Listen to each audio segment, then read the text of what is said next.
worship. I was made to bless your name.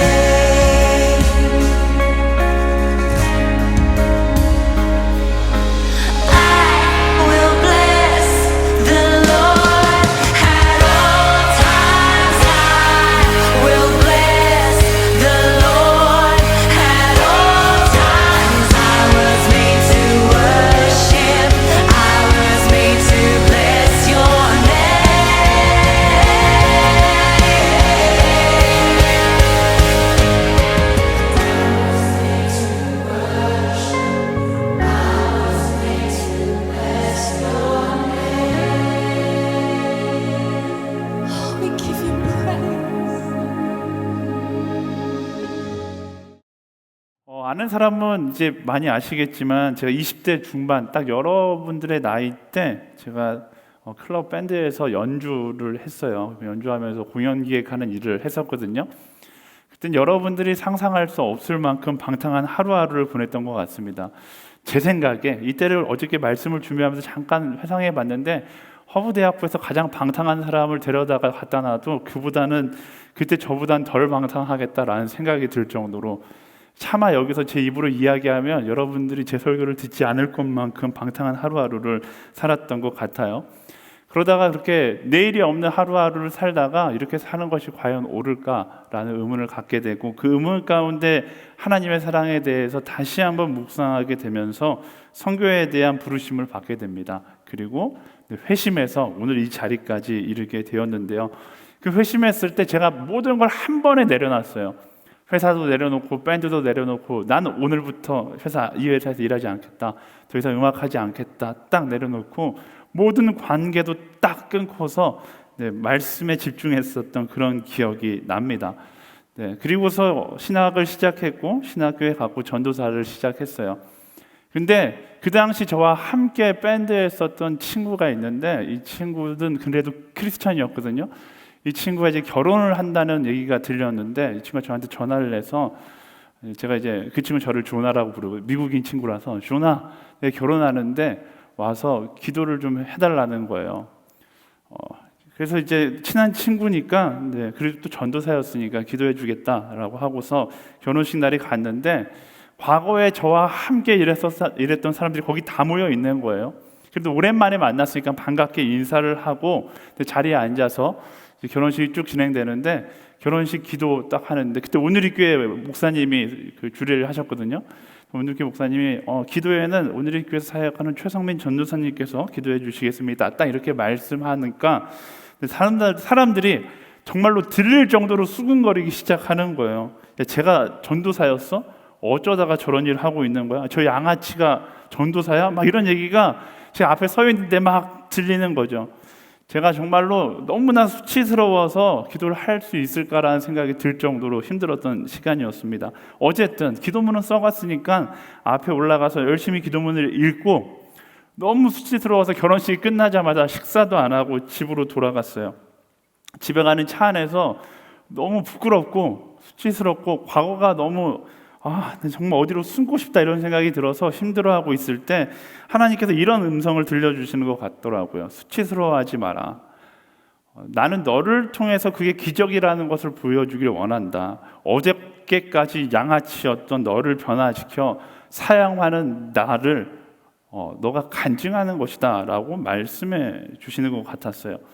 저는 그 과거의 모습이 너무나 수치스럽고 정죄하고 싶었었던 과거였는데 하나님은 오히려 그것을 은혜라고 말씀해 주시고 간증할 것이라고 저에게 말씀해 주시는 것 같았어요. 그리고 그날부터 저는 과거를 부끄러워하기보다 그럼에도 불구하고 양아치였던 저였고 방탕했던 저였고 방황했던 저였음에도 불구하고 하나님의 은혜로 저를 안아주시고 사용하시는 그 하나님의 놀라운 계획을 자랑스럽게 이야기하기 시작했습니다. 이처럼 우리의 과거를 보고서 너는 안 된다 끊임없이 이야기하는 존재가 있어요. 바로 사단이죠. 사단이란 이름 자체가 이름의 원뜻이 히브리 원어로 고소하다, 고자질하다, 고발하다 이런 뜻이에요. 사단은 존재 자체가 정죄하는 존재이고 고자질하는 존재예요. 우리의 과거를 고발하고 정죄해서 우리가 얼마나 초라한 존재인지 끊임없이 우리에게 주입하는 것이 사단의 역할이다라는 거예요. 그래서 우리 안에 사단의 역사가 가득하면, 만약에 여러분의 삶 가운데 사단의 영향력이 가득하다라면 어떻게 되는가? 서로 정죄하고 비판하게 되는 것이죠. 여러분, 오늘을 보세요. 모두들 서로 정죄하고 비판하고 헐뜯고 그런 모습들을 우리는 세상 가운데서 많이 보게 되잖아요. 왜 그런 모습들이 일어나는 것일까요? 결국 세상이 사단의 영향력 가운데 있다라는 것을 보여주고 있는 것입니다. 이런 세상 속에서 우리는 조심해야 돼요. 그래서 제가 자주 이야기하지만 사랑이 결핍된 비판과 정죄는 결국 사단의 도구로 사용되는 것이기 때문에 우리는 그것에 대해서 굉장히 조심할 필요가 있습니다. 만약 여러분들이 그게 사단의 영향력인지 몰랐다라면 뭐 어쩔 수 없죠. 하지만 알았다라면 이제 더 이상 그 사단의 영향력 아래 놓여 있어서는 안 된다라는 거예요. 여러분, 저는 여러분들에게 강력하게 권면하기 원하는데요. 사랑이 없으면 비판하지 마세요. 사랑이 없다라면 비난하지 마세요. 사랑이 없다라면 정죄하지 마시고요. 사랑이 없다라면 아무리 좋은 말이라도 섣불리 이야기하지 마세요. 아무리 정의로운 말이라 할지라도 사랑이 없다면 하지 않는 것이 지혜입니다. 왜? 그것은 정의로 포장된 사단의 미끼일 수 있기 때문에 그래요. 이 시대 가운데 정의로운 사람들 정말로 많아요. 1990년대생이 온다라는 책에 보면 90년대생의 가장 큰 특징이 정의롭다예요. 여러분 굉장히 놀랍겠지만 90년대생의 가장 큰 특징이 저도 그거를 보고서 깜짝 놀랐어요. 내가 아는 90년생이 그렇게 정의롭지 않은데 90년대생들과 함께 사역하는 내가 볼 때는 아닌 것 같은데 정의롭다고 써있는 거예요. 근데 어디서 정의로운 거예요? 웹사이트에서 정의로운 거고요. 댓글로서 정의로운 거죠.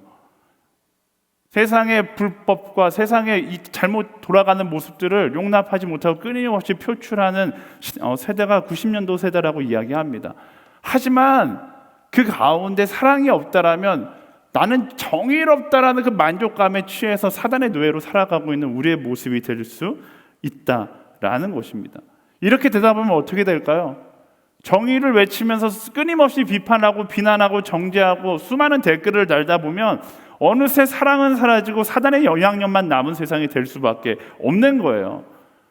우리가 수없이 정의로운 이야기들을 외치는데 세상은 왜 더 각박하게 느껴질까요? 그 정의에 사랑이 결핍되어 있기 때문에 결국 사단이 원하는 방향으로 흘러갈 수밖에 없어요. 이 시대 가운데 우리가 해야 되는 건 정의로운 외침 이전에 먼저 사랑하는 한 사람이 되는 것이 훨씬 더 먼저 되고 중요하다라는 사실을 기억해야 합니다. 여러분들에게 팁을 좀 주자면요. 저 자체가 막 비판하고 비난하고 이런 거 전문가예요. 저도 하고 싶죠. 근데 제가 하나님께 받은 팁이 한 가지 있다라면 보통 저는 비판하고 싶고 비난하고 싶을 때 이렇게 생각해요. 내가 비판하지 않아도 그 사람은 이미 충분히 그것 때문에 괴롭다라고 생각하고요. 내가 정죄하지 않아도 그 사람에게 이미 너무나 많은 사람들이 정죄했을 것이다 라고 생각합니다. 근데 그렇게 생각하면요, 놀랍게도 사단이 주는 마음은 어느 순간 사라지고요, 하나님의 마음이 내 마음 가운데서 조금씩 느껴져요. 그 전까지만 해도 분명히 엄청나게 분노했었는데 내가 분노하지 않아도 저 사람을 향한 분노는 엄청 많이 하고 있다.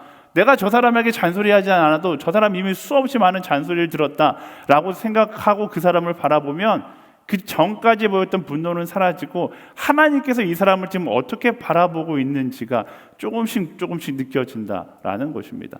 하나님의 마음은 어떤 마음인가? 그 분노를 접고서 바라봤을 때 하나님께서 느끼고 있는 그 마음은 어떤 마음인가? 오늘 말씀을 통해서 함께 나누기를 원하는데요. 오늘 말씀의 배경은요, 이스라엘이 멸망한 후에 바벨론의 포로로 끌려가게 되거든요. 그리고 70년이라는 시간이 흘러서 하나님의 계획 가운데 예루살렘의 성전을 다시 재건하기 위해서 이스라엘 백성들이 귀환하게 됩니다. 그때 선지자 두 명이 나타나는데 학개와 스가랴예요. 오늘 지금 저희가 스가랴 말씀을 보고 있는데 이런 거 궁금한 사람들은 성경 탐구 40일을 들으시면 돼요. 매주 수요일 저녁 8시에 신청하시면 줌에 들어올 수 있게 해드릴게요. 어쨌든 스가랴가 자신에게 환상을 보여주는 하나님, 그 하나님의 마음을 이스라엘 민족에게 오롯이 전달하는 그런 선지자였습니다. 오늘 말씀도 스가랴에게 환상을 통해서 하나님께서 말씀을 주시는데 어떤 마음, 어떤 말씀인지 함께 보도록 할게요. 1절부터 3절까지 말씀 함께 보겠습니다. 시작. 여호와께서 이것을 내게 보여주셨다. 대제사장 여호수아가 여호와의 천사 앞에 서 있고 사탄이 여호수아 오른쪽에 서서 여호수아를 고소하고 있었다. 여호와께서 사탄에게 말씀하셨다. 사탄아, 나 여호와가 너를 꾸짖는다. 예루살렘을 선택하신 여호와가 너를 꾸짖는다. 이 사람은 불에서 꺼낸 그슬린 나무 토막이 아니냐. 그때 여호수아가 더러운 옷을 입고 천사 앞에 서 있었다. 아멘.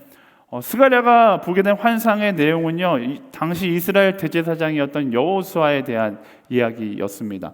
헷갈리면 안 돼요. 여러분, 창세기, 출애굽기, 레위기, 신명기 여호수아에 등장하는 그 여호수아가 아니에요.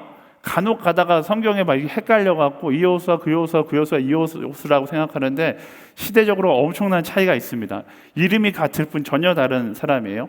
이스라엘을 대표하는 대제사장이 있었는데 그 당시 대제사장의 이름이 여호수아였던 거죠. 여호수아가 여호와의 천사 앞에 서 있고 사탄이 여호수아의 오른쪽에 서서 여호수아를 고소하고 있는 장면이에요.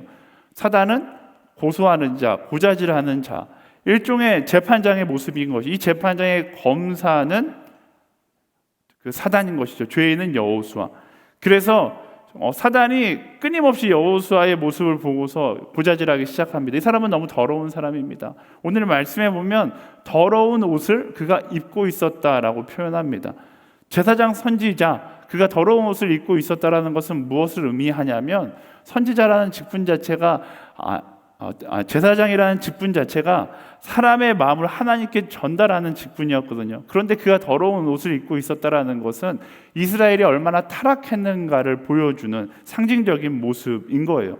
이런 제사장 여호수아의 모습을 보고서 사단이 끊임없이 고자질하기 시작하는 거죠. 이 사람은 타락했고 잘못됐고 하나님을 떠났고 우상을 숭배했으며 하나님께서 기뻐하시지 않는 모습으로 살아가고 있는 사람입니다.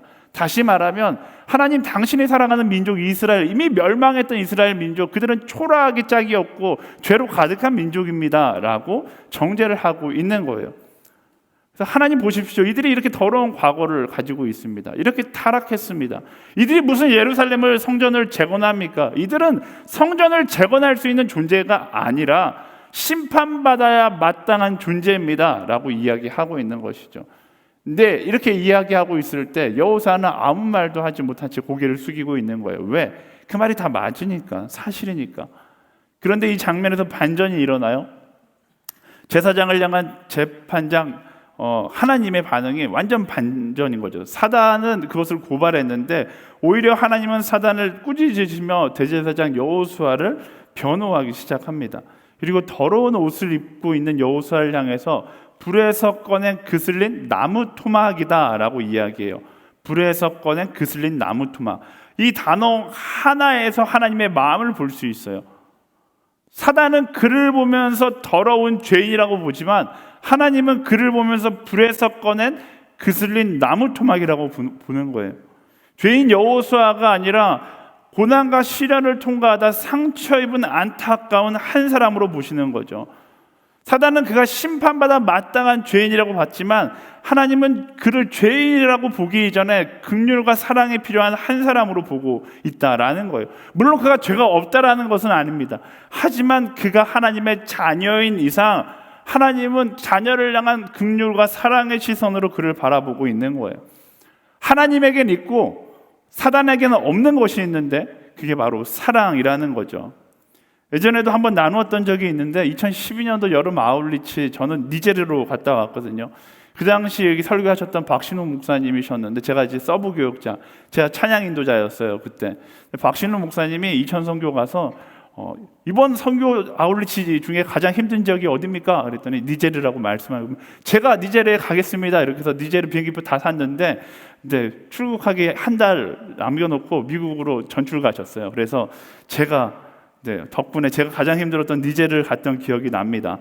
니제르에 가는데 굉장히 오래 걸려. 비행기를 5번인가 6번 갈아타고 갔어요.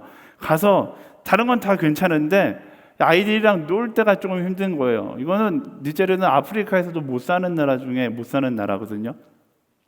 근데 가기 전에 저희가 교육받은 게 선교사님이 아이들 머리를 자신의 왼손으로 만지지 말라라는 거예요. 그래서 왜 만지지 말라고 이야기하시나 봤더니 그 나라에는 휴지가 없기 때문에 이제 뒤에서 화장실에서 일을 보면 그 주전자에 물을 받아갖고 이렇게 먼저 물을 따르지 않죠. 먼저 손으로 뒤를 닦은 다음에 그 물로 손을 씻는다라는 거예요. 그래서 그게 전통이기 때문에 왼손으로 남의 머리를 만지는 건 굉장히 불쾌한 행동이다라는 거죠. 저희가 팀끼리 그 교육받고서 왼손으로 안 만지려고 엄청 노력했어요. 근데 문제는 뭐냐면 저희는 안 만지는데 걔들은 만진다는 거예요. 저희는 휴지도 쓰고 깨끗하게 하는데 걔네들은 진짜 굉장히 그 느낌이 있어요. 걔네들이 얼굴을 딱 왼손으로 제 얼굴 딱 만지는데 뭔가 차가운 물기와 함께 냄새와 함께 모래가 막 느껴지는 거예요. 선교사님 말을 안 들었으면 그나마 나았을 텐데 말을 들었으니까 이게 어떤 느낌인지 아주 정확하게 알잖아요.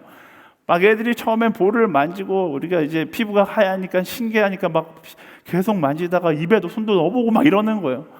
막 하면서 하루 종일 마음이 어려웠어요. 그날 밤 함께 모여서 이제 보통 아울렛이 밤에 나눔을 하잖아요. 나눔을 하는데 한 자매가 그런 얘기를 하는 거, 똑같은 경험을 하고서 그런 얘기를 하는 거예요. 너무나 더럽다라고 느껴졌는데 그때 하나님의 마음이 느껴졌다는 거예요. 그들도 사랑하는 내 자녀다라고 말씀하시는 그 하나님의 음성을 들었다라는 거예요. 그리고 그때부터 그들이 더러워 보이는 것이 아니라 사랑스러워 보이기 시작했다라는 간증을 하더라고요. 그 간증을 듣고 나서 그 다음날 우리는 모두가 다 아이들과 함께 아주 행복하게 놀았습니다. 더러우면 멀리하는 것이 당연해요. 하지만 그 더러운 아이가 사랑하는 내 자식이라면, 내 아이라면 이야기는 달라지는 거죠. 오히려 더럽기 때문에 더러우면 더러울수록 내게 와주기를 바라고 내게 와서 나를 의지하고 내가 씻겨주기를 바라는 아이의 모습을 기대하게 되는 것이죠. 그게 하나님의 마음인 거예요. 사단에게는 너무나 더러운 죄인처럼 보이겠지만 하나님은 사랑의 시선으로 여호수아를 바라보기 때문에 그가 더러운 존재이기보다 나의 사랑이 필요한 존재로 보이게 되어 있다라는 것입니다. 사랑하는 여러분, 그 하나님의 시선이 우리의 시선이 되기를 예수님의 이름으로 축복합니다. 하나님의 그 사랑의 시선이 나에게 공감될 수 있게 되기를 소망해요. 사단이 아무리 우리를 정죄하고 너는 안 돼라고 이야기해도 우리는 여전히 변함없는 그분의 자녀입니다. 사단은 끊임없이 우리의 자존감을 떨어뜨리려고 합니다. 하지만 하나님은 끊임없이 우리를 향해서 너는 나의 사랑하는 자녀이다라고 말씀하시는 분이세요. 사단의 속삭임에 속지 말고 변하지 않는 진리 한 가지, 내가 그분의 사랑받는 자녀이다라는 사실을 기억하고 그분께로 나아갈 수 있는 우리가 되어야 하는 것입니다. 여러분 스스로에게 고백해 보시겠어요? 하나님은 나를 사랑하십니다. 아멘. 네, 여기까지 이야기하고 싶지만 이거보다 더 중요한 것이 있어요. 나를 넘어서 너를 향한 시선도 마찬가지예요. 네, 내가 하나님의 사랑받는 자녀인 것도 중요하지만 여러분 옆 사람을 보세요. 그가 하나님의 사랑을 받는 존재이다라는 사실을 기억하는 건 역시 또한 중요합니다. 내 주변에 있는 사람들, 뉴스에 나오는 사람들, 그 사람이 아무리 악한 사람이고 정죄받기 합당한 사람이라 할지라도 하나님의 자녀됨을 알지 못한 채 죄악된 인생을 살아가고 있다라면 우리는 그들을 볼 때 하나님의 시선으로 바라볼 수 있어야 하는 거예요. 하나님은 여전히 그들을 바라보면서 안타까워하고 계신 거예요. 우리는 그 하나님의 마음을 공감하고 하나님의 편에 설 수 있어야 돼요. 하나님은 그들을 사랑하세요. 그래서 나도 그들을 사랑해야 하는 것입니다. 이 시대를 바라볼 때 사단의 편에 서 있는 사람 너무나 많습니다. 사단의 편에 서서 정죄하는 사람들 너무나 많아요. 너무나 많은 비판과 비난과 뒷담화와 질투가 사단의 편에 서 있다라는 증거이죠. 수많은 사람들이 사단의 편에 서 있는데 나 또한 그 편에 서기를 원한다라면 그건 너무나 어리석은 선택이겠죠. 오히려 하나님의 편에 서서 시대를 위하여 한 사람 한 사람을 위하여 기도할 수 있는 우리 이 시대의 젊은 허브대학부의 한 사람 한 사람이 되기를 예수님의 이름으로 축복합니다. 다음 장면 볼게요. 4절 말씀 읽어볼까요? 4절 말씀 시작. 여호와께서 자기 앞에 서 있는 천사들에게 명령하셨다. 여호수아의 저 더러운 옷을 벗기라. 그리고 여호와께서 여호수아에게 말씀하셨다. 자, 내가 내 죄를 없애버렸다. 이제 내게 아름다운 옷을 입힐 것이다. 아멘. 여호수아의 죄를 고발하던 사단을 꾸짖고 하나님은 천사들을 향해서 여호수아의 더러운 옷을 벗기라라고 명령하십니다. 그리고 아름다운 옷을 입혀주세요. 이 말씀에 보면 여호수아가 의지로 할 수 있는 것은 하나도 없습니다. 옷을 벗는 것도 입는 것도 깨끗이 씻는 것도 그가 할 수 있는 것은 없어요. 하나님께서 여호수아에게 야, 너 옷 벗어라고 말씀하시지 않아요. 천사들을 통해서 그 옷을 벗기라고 말씀하시죠. 우리의 죄도 마찬가지예요. 우리는 스스로 죄를 벗는 것이 아니라 그분 앞에 나아갔을 때 그가 우리를 깨끗하게 하신다라는 것을 우리는 기억해야 합니다. 하나님은 언제나 준비되어 계세요. 우리가 그분께로 나아가면 되는 거예요. 온전한 회개는요, 하나님 앞으로 나아가는 것으로부터 시작됩니다. 온전한 회개, 내가 죄인이라는 것을 깨닫는다. 그것보다 더 중요한 건 내가 하나님 앞으로 나아가는 것으로부터 온전한 회개가 시작된다는 것을 우리는 기억해야 합니다. 더러운 옷 위에 깨끗한 옷을 입는다라고 해서 깨끗해지는 것이 아니잖아요. 하나님 앞으로 나아가서 거기서 새롭게 시작할 수 있는 사람이 되어야 하는 거예요. 그래서 나의 삶이 예배로 시작하고 예배로 끝날 때 우리 신앙이 건강한 신앙이 될 수 있다라는 겁니다. 내 죄 위에 나의 의를 아무리 덮는다 할지라도 의로워질 수 없어요. 세상 사람들은 내가 의롭게 살면 내가 죄인으로부터 해방된다라고 생각하거든요. 그렇지 않아요. 우리는 내가 아무리 의롭다 할지라도 하나님 앞에 서서 그가 나를 깨끗하게 하시지 않으면 의로워질 수 없는 존재예요. 먼저 하나님 앞에 나아가 그가 나를 정결케 하심을 경험할 수 있는 우리가 되어야 하는 것입니다. 삶 가운데 수많은 죄책감이 나를 누르고 내 양심의 죄들이 나를 누르고 있을 때 내가 해야 할 건 나의 지혜의 선택이 아니라 하나님 앞으로 나아가는 거예요. 그러면 성령께서 우리를 위해 기도하시고 예수 그리스도의 피로 말미암아 하나님께서 오늘 말씀처럼 우리를 깨끗게 하는 것을 경험하게 되는 것입니다. 이 장면에서 주목해야 될 것이 하나 더 있는데요. 바로 스가랴의 반응이거든요. 5절 말씀 같이 읽어볼까요? 5절 말씀 시작. 그때 내가 말씀드렸다. 그의 머리에 깨끗한 관을 씌워주십시오. 그러자 천사들이 그 머리에 깨끗한 관을 씌우고 그에게 옷을 입혔다. 그동안 여호와의 천사는 그 곁에 서 있었다. 아멘. 스가랴가 하나님 옆에서 이렇게 이야기합니다. 그의 머리에 깨끗한 관을 씌워주십시오. 제사장 여호수아를 지금 세워주고 있는 거예요.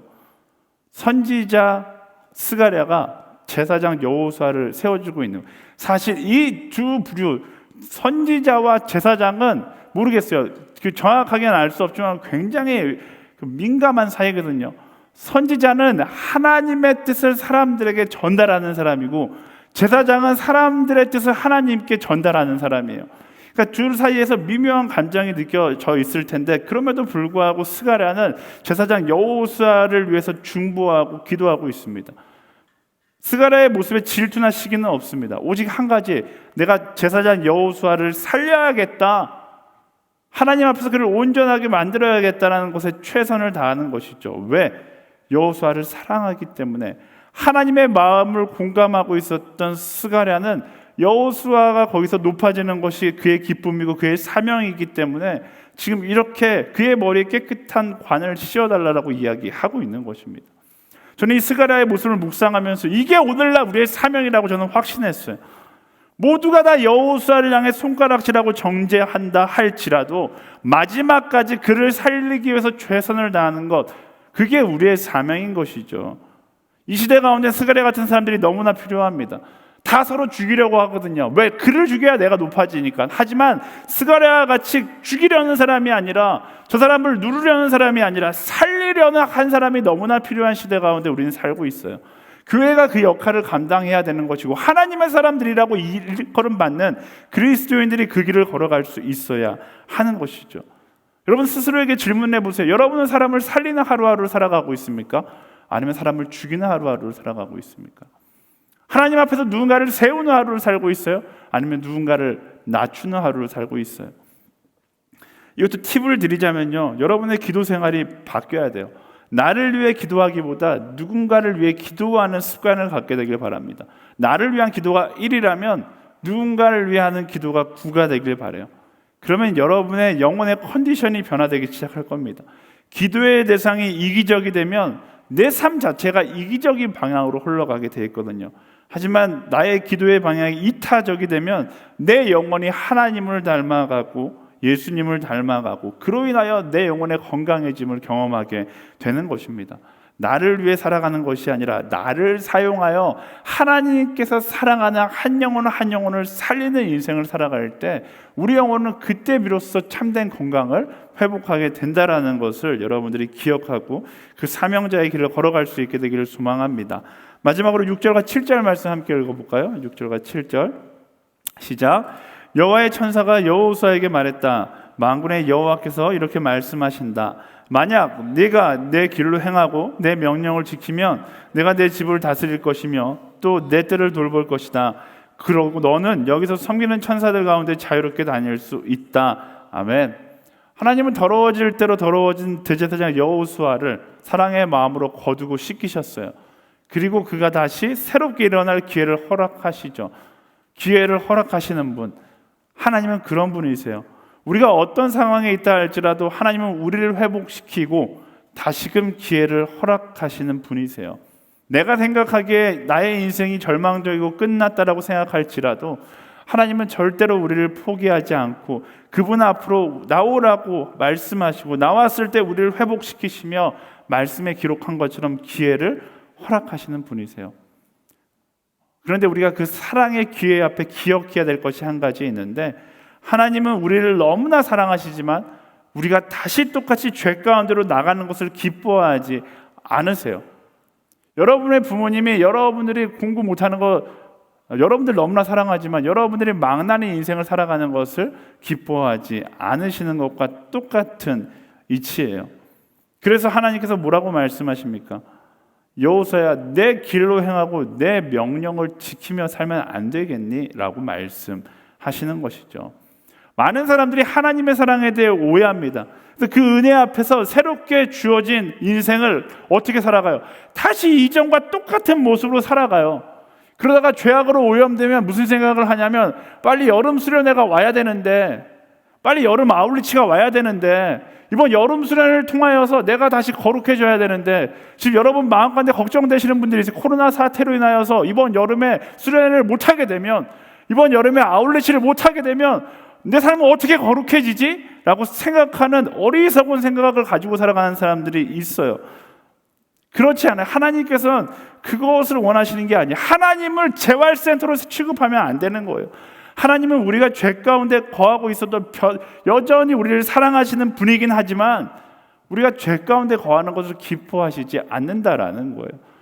하나님께서 우리의 영혼을 회복하면서 하나님은 우리를 향하여 기대감을 갖습니다. 어떤 기대감이요? 우리가 말씀을 따라 새롭게 하나님께서 기뻐하시는 길로 터닝 포인트 완전히 돌아서서 그 길을 향하여 나아갈 것을 기대한다라는 것입니다. 그렇지 않고 그가 나를 새롭게 할 때마다 나는 다시 이전과 똑같이 살아가고 여름이 되어서 다시 하나님께서 나를 회복시키면 다시 그때 회복됐다가 다시 똑같이 살아간다라면 우리는 하나님을 사랑하거나 하나님을 믿는 사람이 아니라 하나님을 이용하는 사람에 불과한 것이죠. 그분의 사랑을 이용하지 말고요, 그분의 사랑에 동참하는 사람이 되기를 예수님의 이름으로 축원합니다. 그분의 사랑이 너무나 커서 이 땅에 인간의 육신의 몸을 입고 예수 그리스도로 이 땅 가운데 오신 거잖아요. 그리고 예수님께서 말씀하신 게 뭐예요? 내가 너희를 사랑한 것처럼 너희도 서로 사랑하라고 말씀하신 거죠. 매주 똑같은 이야기를 하고 있어요. 여러분들이 이것을 기억하기 원합니다. 하나님께서 그것을 기대하고 있어요. 하나님께서 우리에게 어마어마한 사랑을 보여주시면서 하시는 말씀은 내가 너희를 사랑하는 이 사랑을 가지고서 세상 가운데 죽어가는 사람을 품을 수 없겠냐라고 말씀하시는 거죠. 하나님을 사랑하세요. 사랑한다라면 그분을 닮아가야 하는 거예요. 여러분, 그 사랑에 공감한다라면 공감으로 멈추는 것이 아니라 그 사랑을 따라갈 수 있는 우리가 되어야 한다라는 것입니다. 말씀을 정리할게요. 하나님, 우리가 어떤 모습이든지 우리를 그 사랑의 관점으로 바라보시는 분이십니다. 세상 모두가 다 우리를 손가락질하고 우리가 죄인이라 이야기한다 할지라도 우리를 공감하시고 우리를 포기하지 않는 분이심을 너무나 명확해요. 말씀 가운데 수없이 반복됩니다. 나는 너를 포기하지 않았다. 나의 사랑은 여전히 너를 기대하고 있다. 내 앞에 나왔을 때 내가 너를 회복시키고 내가 너를 새롭게 하겠다. 하나님은 엄청나게 약속하세요. 약속을 남발하실 정도로 말씀하세요. 우리는 그 하나님 앞에서 다시 시작하면 되는 것입니다. 하지만 이전과 똑같아져서는 안 돼요. 그분이 우리를 공감하셨던 것처럼 그 하나님의 공감을 닮아 세상 가운데 하나님의 마음을 이야기할 수 있는, 하나님의 사랑을 이야기할 수 있는 사람이 되어야 하는 것입니다. 하나님의 그 위대한 공감하심이 나의 삶을 통해서 세상 가운데 흘러가야 되는 거예요.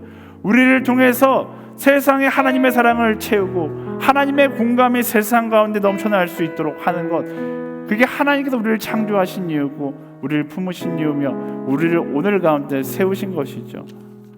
여러분의 삶, 한 사람 한 사람의 삶이 여러분 주변 사람들에게 하나님의 사랑을 바로 흘려보낼 수 있는 그런 삶이 되기를 소망합니다. 하나님을 사랑하세요? 하나님의 사랑에 공감하세요? 우리는 하나님의 사랑에 공감하니까 이 자리에 와 있는 사람이잖아요. 근데 거기서 멈추면 우리는 하나님의 사랑에 공감하는 게 아니라 하나님의 사랑을 이용하는 사람에 불과한 거예요. 그 사랑을 따라서 하나님께서 나 같은 존재를 사랑하셨던 것처럼 그 사랑을 따라서 내 주변에 사랑할 수 없는 한 사람을 사랑하고, 하나님을 알지 못한 한 사람을 사랑하고, 세상에 포기한 한 사람을 사랑함으로 그분께로 그들을 초청하는 것, 그것이 그리스도인의 사명이고 내가 오늘을 살아가는 이유가 되어야 하는 거예요. 나 하나 살자고 사는 게 우리의 삶의 목표가 아니에요. 하나님께서는 우리에게 살리라고 말씀하고 계세요. 그 하나님의 사랑으로 사람을 살리는 삶을 살아가는 우리 모두가 되기를 소망합니다. 이 찬양을 부르고 싶어서 설교를 준비하다 보니까 공감이라는 단어가 계속 나와서 지금 조금 어려운 찬양이긴 한데 함께 부르고 싶어서 제가 오늘 아침에 이유람 전도사님한테 공감하시네, 함께 찬양해요 이랬더니 이유람 전도사님 표정이 굉장히 어두워지더라고요. 잘 모르는 찬양이라고. 그래서 오늘 하루 종일 연습했는데 잘 해주실 거라고 생각합니다. 우리가 부를 때 어색하지만 많이 안 부르는 찬양이라 힘들 수 있지만 우리 가사를 묵상하면서 우리 그 하나님의 사랑을 묵상하며 함께 고백하며 나아가기 원합니다. 함께 찬양할까요?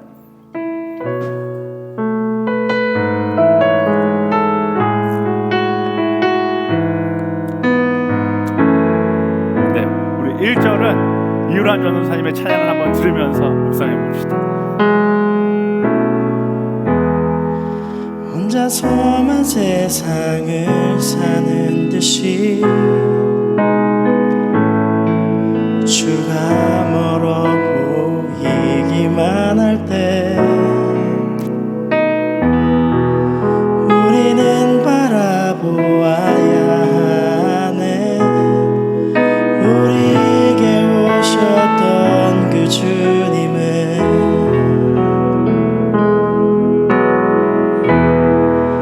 혼자서만 세상을 사는 듯이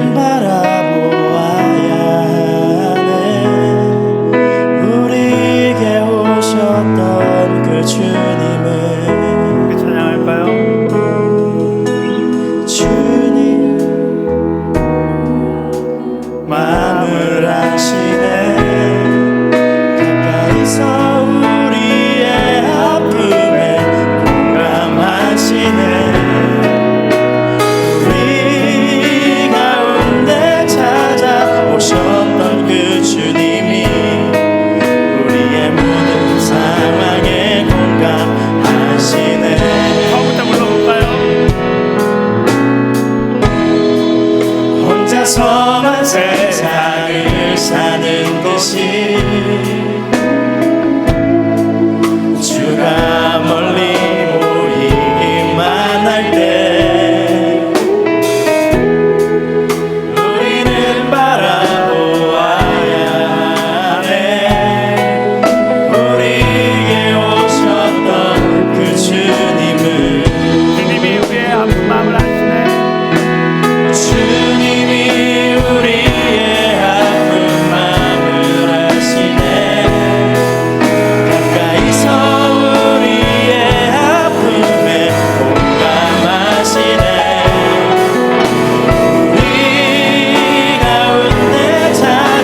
오셨던 그 주님이 우리의 모든 상황에 공감하시네.